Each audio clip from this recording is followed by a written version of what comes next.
Jak wyglądało życie żydowskie, szczególnie jidyszystów w Los Angeles w latach 70., kiedy pan tu przyjechał?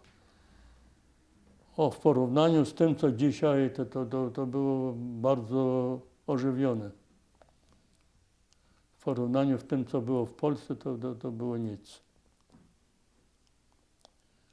Ale był, jak wspomniałem, klub żydowski. Były dwa kluby. Jeden komunistyczny, a jeden bezpartyjny. I do którego pan należał?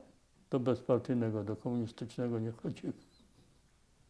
Jechałem do Ameryki, to była żydowska gazeta komunistyczna jeszcze w Nowym Jorku.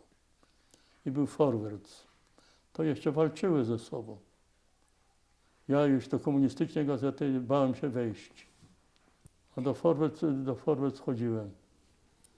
I trochę pisałem do Forwards wtedy.